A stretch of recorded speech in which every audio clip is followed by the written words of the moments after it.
You know, so many people are feeling disconnected today. You may be one of them. We feel like we don't have things in common, or we don't feel a camaraderie with other people, and we end up feeling just very alone and isolated.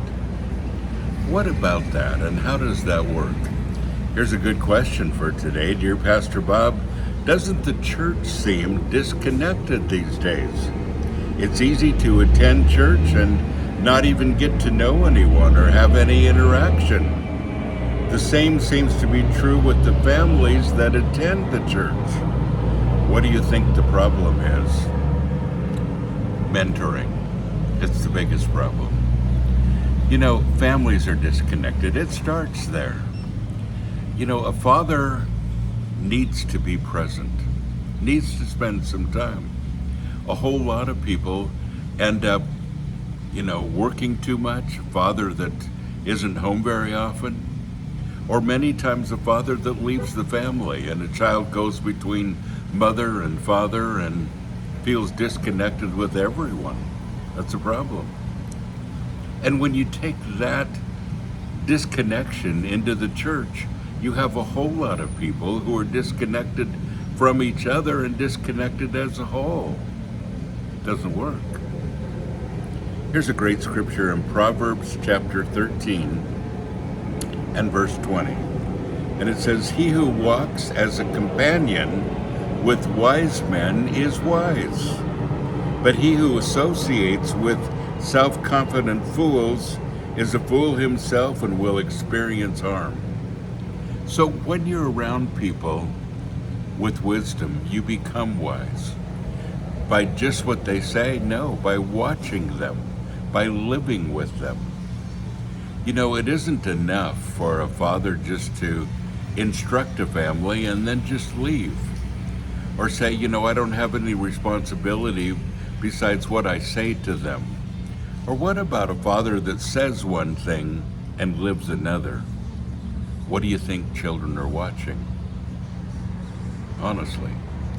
And there are so many families that look like really great families from the outside, and then you realize that there's a lot of inner turmoil simply because there's a disconnect within the house.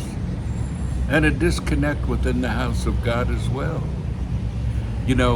When we simply do church as a spectator sport, it's extremely harmful. If you just go and you sit there, you listen, you go home, and there's not a lot of mentoring and interaction and fellowship, you're in trouble. Why? Because that's what honestly makes the difference.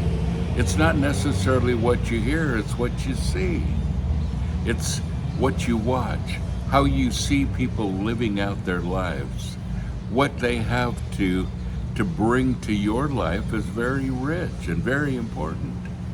And so it's important that you not only teach, but you live it. And folks, in the house and in the church, in God's house, it's the same thing. We have to be at a point where we're vulnerable, where we're spending time with each other, where we don't just show up and then go home, but there's interaction going on. So many people are finding that they can be involved in the church for years and never talk to another person. Yeah.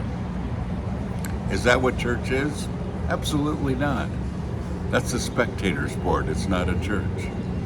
A church has to foster mentoring, has to foster interpersonal relationships, and it has to foster fathers and mothers teaching by example. And if we don't do that, folks, we've failed. Don't forget, you are blessed. Go and be a blessing. Anybody want coffee?